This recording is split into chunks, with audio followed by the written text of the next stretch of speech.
Welcome back to the Project Censored Show on Pacifica Radio. I'm your host, Mickey Huff, with co-host Eleanor Goldfield, whom I am joined by in this segment of the Project Censored Show. Eleanor and I have been getting together once a month to talk about, is this the best we can do? It's a segment that kind of, well, Eleanor bemoans sort of the state, not just of our free press, but society and the state of the world in general, because we know that there are so many amazing and wonderful people, both that we know and that we do not know personally, but are familiar with their amazing work, whether it's mutual aid or in support of First Amendment or immigrant rights, people that are really trying to make a difference in government, especially on a local level.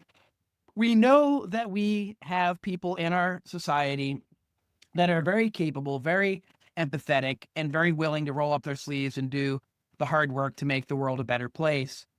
Those do not seem to be the people that are inhabiting posts of power these days, particularly here in the US. And Eleanor, why don't we go ahead and get some things kicked off? I know you have several things on your mind. We're talking Monday, July 7th. And of course, last week was sort of Team America. We can't sing their song on air because of the FCC. Nods to South Park guys. But last week we saw the big beautiful bill get rammed through Congress despite its relative unpopularity, despite having a Congress that we know routinely doesn't read what's in the bills. This isn't just going back to things like the Patriot Act. This is even in the last month, we've been hearing, we didn't have a chance to read the bill. We're not sure what these people do or if they are literate. But Eleanor, you wanted to talk a bit about the big, beautiful bill. And again, is this the best we can do? What's going on with this? And again, you just answered the question, but let's go into some more detail, will you? Yeah, absolutely, Mickey. And I'm sharing here from Stephen Semler. Stephen Semler does great work basically covering things that you'll never see on corporate media. Even if something like the big, beautiful bill is discussed on corporate media, they're never going to dig into the nuts and bolts, and they certainly won't run anything that, like his latest post says, big, beautiful bill will leave most Americans worse off. And he shares, and this is not just like, some guy who's sharing his insight. He is actually pulling from specific data. For instance, the Penn-Wharton budget model projects from this bill that workers will work more, earn less, and ultimately won't be able to make up for the losses caused by atrophied social programs under the new law. And so he creates these graphs, and I recommend that people check it out. You can go to stephensemler.com if you, like me, appreciate a visual aid. But basically, he created a graph based on this data from the Penn-Wharton budget model. And the Penn-Wharton budget model is something that's used for congressional bills all the time. So this is not like some dude who just has a blog. This is something that's used. The Wharton School, yeah, and Yeah. Watson, coming from academia, indeed. Right. So this is people that are actually doing the grunt work that people like me can't and would not want to do. It's actually crunching numbers, which one would think, Mickey, the people in power would do, but don't, because as you pointed out, they don't even read the thing, so much less are they going to crunch numbers. But it points out that that for people in the bottom income quintile, so it's split into 5 separate areas of the graph. The people in the bottom income quintile who earn under $17,000 are basically going to be hit with a one-time $24,000 penalty. For those in the top income quintile, that's people making over $174,000, they are receiving basically what amounts to a $50,000 check. Wow. So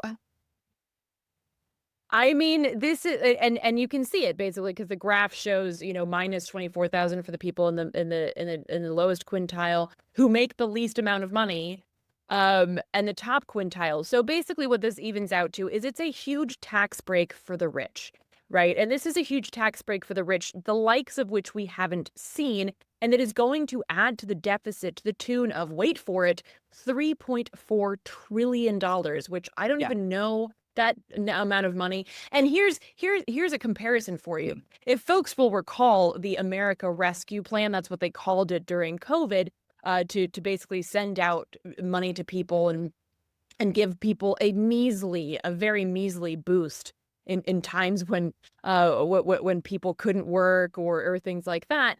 That cost 1.8 trillion, and people were falling over themselves to say we can't possibly afford to add this much to the deficit. Oh my God, it's all going to end. It's over. America's done. Meanwhile, the big beautiful bill is going to add $3.4 trillion to the deficit. So riddle me this.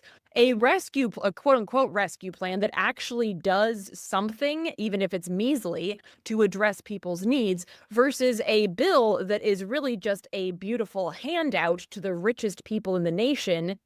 I mean, the deficit from the one that actually did something is much smaller than the deficit from the one that would just help the richest people in the country. So again, Mickey, these are things that are not discussed on corporate media. And I'm not just saying Fox News, CNN, New York Times, whatever. And this is information that is vital. And one would think it's information that our lawmakers would want to be aware of and perhaps do something about. So I'm saying, is this the best that we can do, not just with the bill, but the people who should be reading it? Well, yeah, very well put. And where's Doge? I guess these people have handles that we can't even say on the radio because of FCC rules. Elon Musk is busy on having a Twitter war with Donald Trump. We're back to the sandbox shenanigans. Meanwhile, we basically what we and Noam Chomsky's referred to this from the first Trump administration. While the corporate media are busy, hyping one distraction over another, the real wrecking crew is at work behind the scenes from the Heritage Foundation with these kinds of bills, right? Adding $3+ trillion to the deficit. By the way, Moody's was downgrading the U.S. again just recently. Not just is this the best we can do, but how long can we do this? I mean, this is another question. How long can we continue this decline societally? How long can we continue to boost this kind of this absolute deficit spending to benefit the wealthiest people? Among the wealthiest in the world just tried to rent Venice for his wedding, and was protested. Jeff Bezos was. But the sentiment here, Eleanor, what's your reading of this as far as, it seems like people in a lot of so-called red states are really gonna, they're really gonna bear the brunt of some of this. And then, of course, there's what's happening with Medicaid. Anything you wanted to add on top of again, we have a history, Thomas Frank, what's the matter with Kansas? Why do people vote against their interests? Again, I would argue media distraction, propaganda, but it's also the fact that the Democratic Party has basically left the working class in the lurch for the last half century. There's no labor issue. There's no labor party per se. There's no labor issues in the Democratic or Republican Party. The Republicans masquerade as a populist working party, yet their policies basically fleece the working people. Eleanor? Yeah, absolutely, Mickey. And I think it's important to point out that if you're voting for either one of the big parties, I would argue that you're voting against your interests, because this is, if you look at recent history, and I'm talking, the past 25 years, basically since the turn of the millennium, show me Democratic policy that has actually addressed the core needs of the people. Some people might point to Obamacare. The Affordable Care Act was neither affordable nor caring. And I can show you reams of evidence to support that. But I think what's important to note, and we recently had on the show Chelsea White Hoagland, who was an organizer down in Appalachia, and she brought this up too. She said that there's a lot of liberals, particularly in urban areas, that like to look down on folks in Appalachia and say, well, they deserve to be hit by these hurricanes and wildfires because they voted Republican, as if that makes any sense. And I think it's important to recognize that this is also part of the game of trying to pit us against each other, as opposed to trying to make us look towards the people who are like the actual architects of our oppression. And so we're over here yelling at each other because we voted for the blue dumpster fire versus the red dumpster fire. Meanwhile, both dumpster fires are working in tandem to ensure that our basic needs are not covered. Stephen Semler also had a recent post, back, well, not that recent, but before Trump was inaugurated, showing how much Biden had done to push people into poverty. Taking people off of food stamps, taking people's health care away. So this is not new. It's not new for either party. And with regards to your question about Medicaid, I mean, places like West Virginia, which I follow closely because of my personal and professional work, something like 80,000 people are going to lose health insurance. That's horrendous in one of the least populated states in the nation, right? So, I mean, we are talking about tens of thousands of people in rural areas, in places that are already forgotten and downtrodden, that are going to lose basic health care at a time in which people are also in desperate need of health care because they can't, they're desperately trying to, they're working multiple jobs. Just the stress of living in a system like this is intense. People can't afford basic food stuff, so their health is hit in that way too. So I mean, this is basically every part of people's lives is touched by pulling money from social programs like this, Mickey. And I think it's really important to note that nobody deserves this, right? It doesn't matter which box you checked, because this affects all of us. It's going to affect your neighbors, regardless of who they voted for. And we should really be interested in digging to the root causes and looking at the information behind the corporate headlines rather than this perpetual infighting. Yeah, absolutely. And speaking of infighting, um, which is perpetual, let's shift topics. There was another story you wanted to talk about in particular.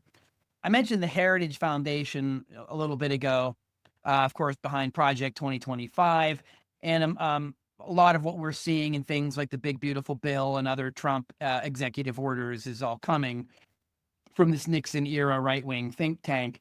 One of the issues that we're seeing around the anti-immigration and the roundups, the detentions, targeting of particularly people that are protesting what's going on in Gaza, the Israeli IDF onslaught, the killing of tens of thousands of Palestinians, threatening the displacement of nearly 2 million people. There's this we on this program we've talked about the history of the FBI's counterintelligence program and COINTELPRO, the work of breaking up dissent and protesters and criminalizing dissent. Another one of the sort of wet dreams that came out of the Heritage Foundation was called Project Esther. We mentioned it before, but we haven't paid a lot of attention to it. And you wanted to talk about a piece. There was a piece on Mondo Weiss from COINTELPRO to Project Esther. Tell us a little bit about this. Esther is an initiative, right, launched by the Heritage Foundation. And the purpose is to frame pro-Palestinian advocacy as, quote, terrorism. I know you just talked to Alex Kane of Jewish Currents not long ago about the weaponization of anti-Semitism. Certainly we're seeing it all over. Anybody who criticizes Israeli policy is cast as an anti-Semite. Never mind the far right-wing anti-Semites that litter American history, back to Henry Ford and the KKK and others. Or other far right QAnon folks now, right? There's a strong anti-Semitic contingency on the far right, but this only focuses on the anti-war left, as if criticizing Israel is automatically anti-Semitic. And I'm going to hand this over to you, Eleanor, as a Jewish person yourself. Maybe you can walk us through Project Esther and talk us about a history of your alleged self-loathing. Yes, Mickey, it's a long one. Buckle up, everybody. Also, I take a serious issue with them using the name of my great aunt for their horrific and indeed, ironically, anti-Semitic campaign, Project Esther. But just for like a quick recap for those who don't know, COINTELPRO was basically an FBI program that was aimed at surveilling, infiltrating, discrediting, and disrupting, i.e. causing infighting, political organizations that they deemed subversive. Now, folks listening to this might be like, oh, like the KKK? No. It was folks that were focused on, for instance, the Vietnam War, anti-war activists, like Abby Hoffman. Civil rights activists. Civil rights, Black liberation movements, the Black Panthers. They go back to Marcus Garvey. Some of the earliest FBI activities were disrupting the Garveyites. But anyway, And this was also targeted towards anti-Zionists as well. It's just that that wasn't really the prime, the prime movements at the time. But Project Esther has basically, copy and pasted, like we see a lot in U.S. history, right? Copy and pasting these oppressive programs. So this was, as you pointed out, Mickey, this is a project of the Heritage Foundation, and it was founded in October 2024. Interesting timing. And it framed, isn't it? right? How Something else serendipitous. happened in October. Yeah. Anyway. It frames pro-Palestinian advocacy as quote-unquote terrorism. And it seeks to basically dismantle and discredit, just like COINTELPRO, the broader left, the broader anti-Zionist left, by branding critics of Zionism as threats to national security. And again, we see here the conflation of national security with Zionism, just like recently we had on the show Chip Gibbons talking about how basically, Rubio's whole point is that folks like Mahmoud Khalil are a threat to U.S. policy because they're speaking out against it, right? So we have this conflation of threats to national security being that you are anti-U.S. policy, in this case, pro-Palestinian or anti-Zionist. And so this, much like COINTELPRO, Project Esther, is really, it's also doing what COINTELPRO did, which is aiming at universities, right? Because universities are supposed to be places of critical thought, right? It's where people ask questions and dig to root causes. Well, we can't have that. So we've got to purge universities, defunding institutions, deporting foreign students, and weaponizing law enforcement to suppress dissent. And all of this is, of course, couched under this wonderful idea of we're trying to combat anti-Semitism, right? When in fact, as a Jew, I'm saying this, the largest threat to Jewish safety in the entire world, and Alex Kane and I talked about this, is in fact Israel.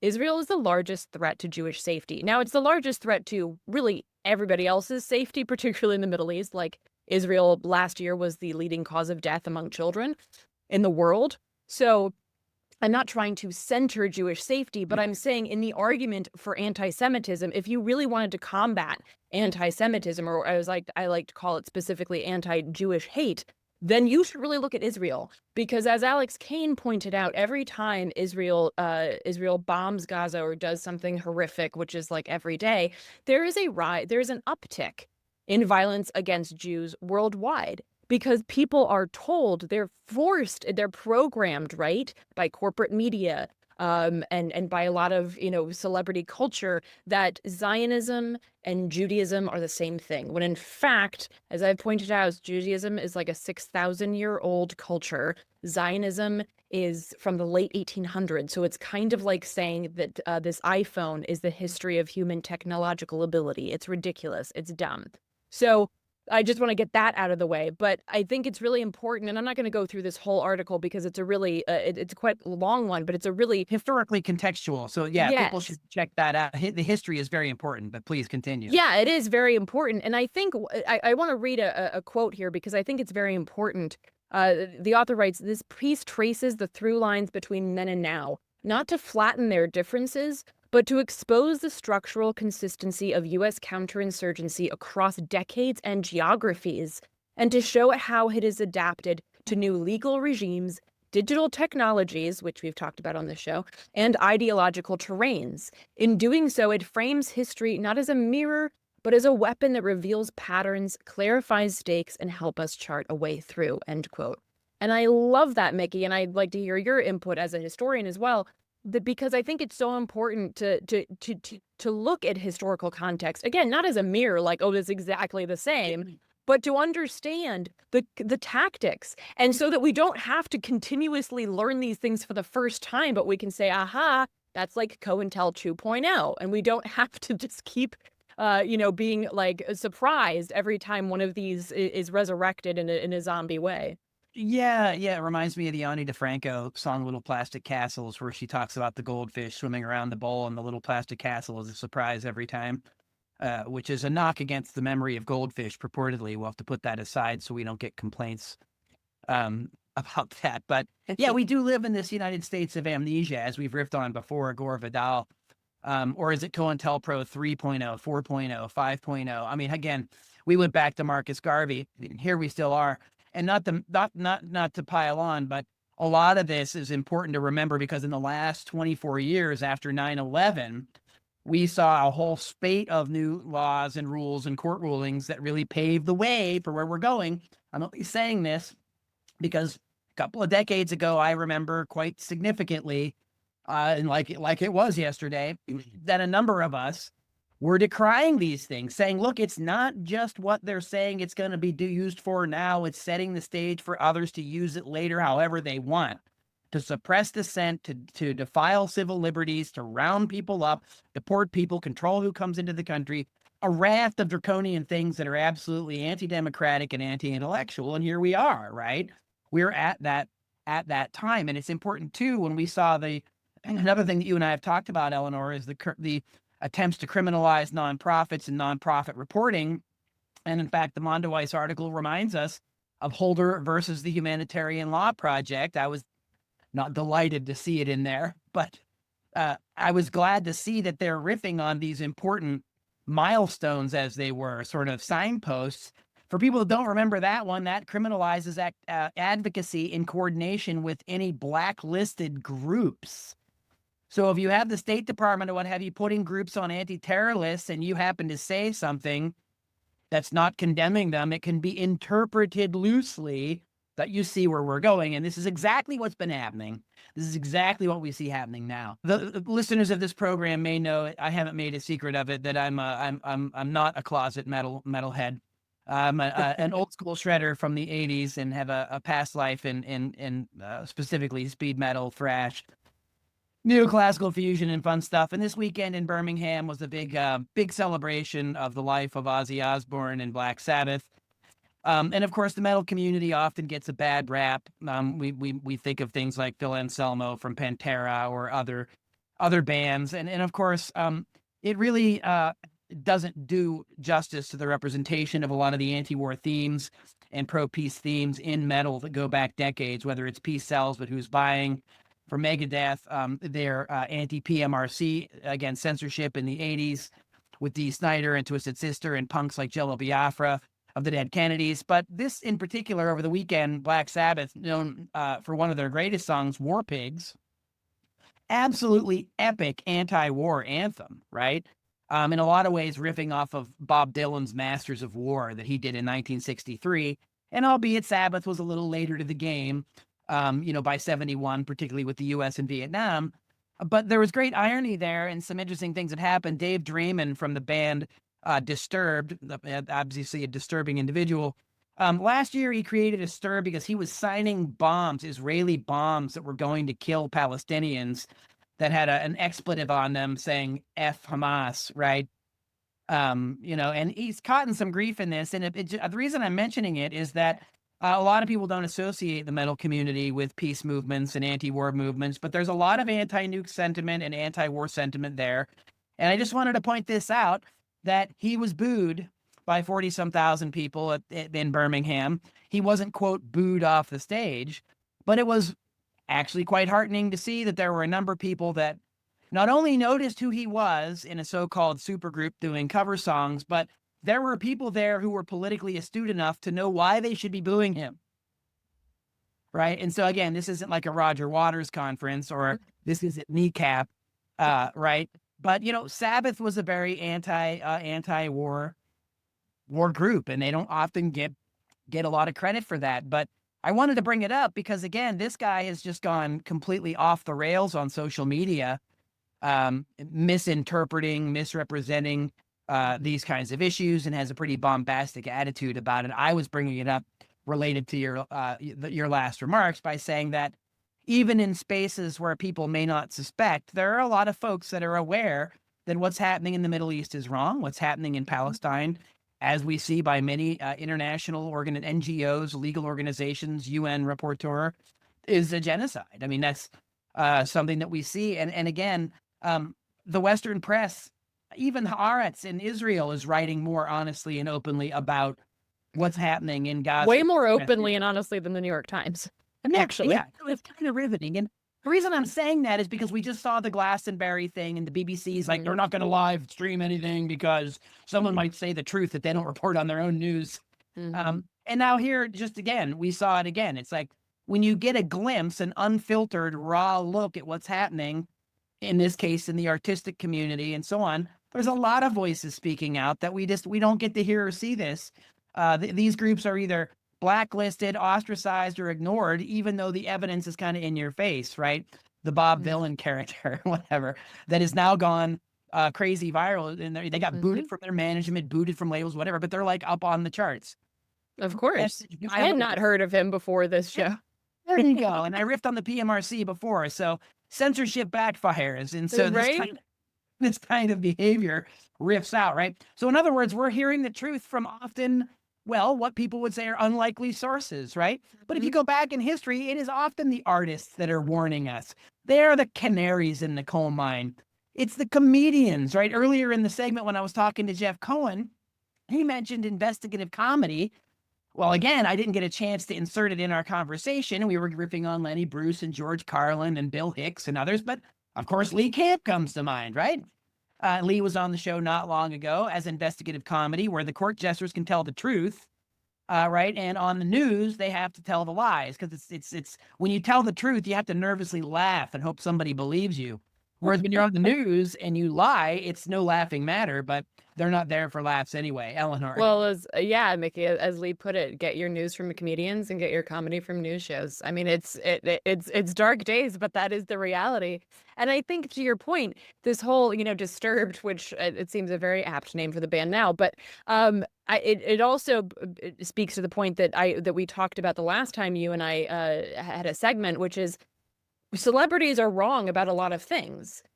So yes, you have the Roger Waters, and then you have this guy who's like a monster signing bombs a la Jerry Seinfeld. So it's like, yeah, you know what? Celebrities are not right about everything, including like diet tips or whatever. It's like, so I think that that's also an important aspect. And also, like, as a former metalhead myself, I mean, I shouldn't say former, it's just that now I can't headbang as much because it hurts my neck because I'm older. And I can't do that. I can still play, I just can't do the head. But like, but I think that it's important to note that, like, if you're anti-establishment, which most metalheads are, you're also anti-war for the most part. Like, yes, there were also like Nazis in the punk scene, and that's why the whole like Nazis opera, Nazis something. Yes. Yeah, exactly. So it's like it's not to say that these are pure spaces as if that's something that you'd want anyway, because that's creepy. But like, it is to say that when you step into these spaces, whether that be metal or punk, you step in with this kind of anti-authority perspective, and that lends itself so well to beginning to question things like, okay, so why are we at war? What are we doing? How did my freedoms get over in Afghanistan? What's the story? Like, happening? It lends itself well to this whole questioning. And so I think that it's important to note that, like, no group is a monolith, right? There's not a group of people that are always right. And I think that speaks to identity, too, because identity politics is something that gets used a lot. Like, oh, well, you can't question that person because they're Black, or they're trans, or they're a woman, or they're whatever. But I think there's no identity that is totally pure and totally correct about everything, right? Because just look at how the Democrats oftentimes play things. They've got, Pete Buttigieg, a gay man. They had Obama, the first Black president. Did that fix racism? Did that fix issues for, LGBTQ folks? Of course not. They're using them as figureheads for the U.S. empire. So I think that's also important to recognize that there's no identity that is pure. There's no group that's totally correct or perfect. And I think that example that you showed, that you brought up, is a great example of that. And yes, also an example of how people are politically engaged in spite of the Hezbollah, the Israeli propaganda. They're seeing things, like, even if you're not like an expert, you see things and you're like, but that's just not right? This doesn't feel right. I feel like I'm being lied to. Well, yeah. And that's because we are. I keep waiting for literally President Dwayne Elizondo Mountain Dew Camacho to come out, from Idiocracy. We've riffed on that before, and it's, I mean, talk about satire being dead, and that's from almost 20 years ago. With the Doge chainsaw and everything. I mean, it's pretty riveting, the kind of things that we're seeing, and the brazen kinds of conflicts of interest we only have a couple minutes left, and just wanted to riff here. Our good friend Nolan Higdon, on his Substack, Selling the First Amendment, was recently recapping some things that we were talking about in the last few weeks. And of course, this will end on this part of the segment. There's the onslaught, the continued onslaught on the press. It's really riveting. We just recently saw Paramount sell out, right, with the 60 Minutes, CBS and 60 Minutes, over the edited Kamala Harris footage. And even though it was pointed out they had no chance of really winning a lawsuit, this kind of a slap suit, as it were. We saw earlier Disney's ABC capitulating to Trump taking to just suing his critics into silence, which is pretty craven and shameless. But I think he's getting a run for well, I guess their money, because these corporations that own the media, they shouldn't have the right to even own the media if this is what they're going to do with it, is capitulate to political demands from from the bully pulpit.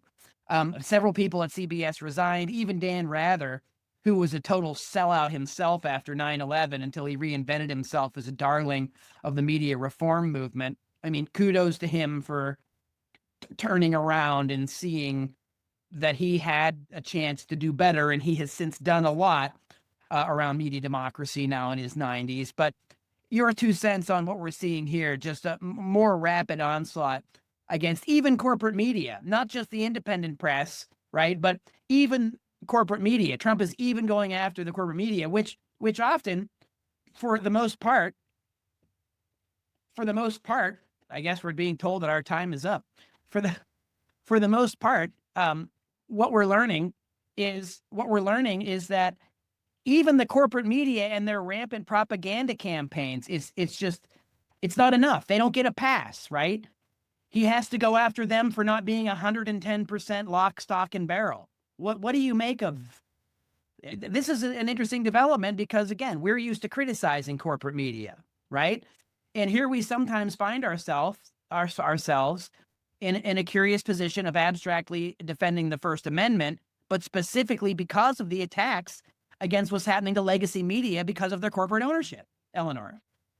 Yeah, absolutely. I mean, I'm going to start here with the I.F. Stone quote, where he said, "The fault I find with most American newspapers is not the absence of dissent; it is the absence of news." And so absolutely right, and that's how you and I feel, right? And also, that does not mean that we feel that, you know, the New York Times and the LA Times and CNN and Fox should just like disappear. Right. It doesn't mean we think that they should address their standards and, you know, their framing and things like that and their biases. But I think what's important here is to recognize, like, and I'll use the example way back when Alex Jones was in the crosshairs and everybody, like, so many people on the left were cheering and saying, "Oh, finally." And I'm like, look, okay, who's next? Right. And I was like, so here's the thing. If I never had to hear that man say another word, it would be 2 years too soon. So, like, that's fine.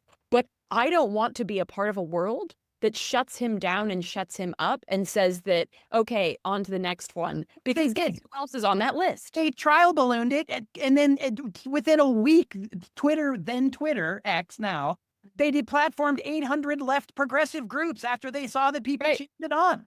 Right. Exactly. Yeah, so it's like, again. And that's the thing. It's like, it is like that poem that, you know, I didn't speak up at first because I wasn't fill in the blank. And it's like, but you're on the list, okay? Yeah. If you use your free speech as an adversarial, so that's the thing, right? A free press is necessarily an adversarial press. It's not a stenographer for the State Department. So if you are adversarial, even if you don't think you are, but if you are perceived as adversarial by the person in power, which for Trump is like basically everybody. So it's like, then you are in the crosshairs. So then what does that mean, right? What does that mean for you trying to practice what you call journalism, right? And it's like, we can talk about how these places have failed and everything from legitimate coverage of Gaza to Julian Assange to what have you. But it's like, I don't want to be on this team that's like, yeah, shut it all down. Not only because I am also on that list, but also because I believe in a media landscape that is broader, not more narrow. I don't want to just have media that agrees with me. I want to have media that disagrees with me, but is open to debate and isn't afraid to say and isn't afraid to come out and have these conversations in a legitimate and respectful place. If only Nolan and I wrote a book about that called Let's Agree to Disagree.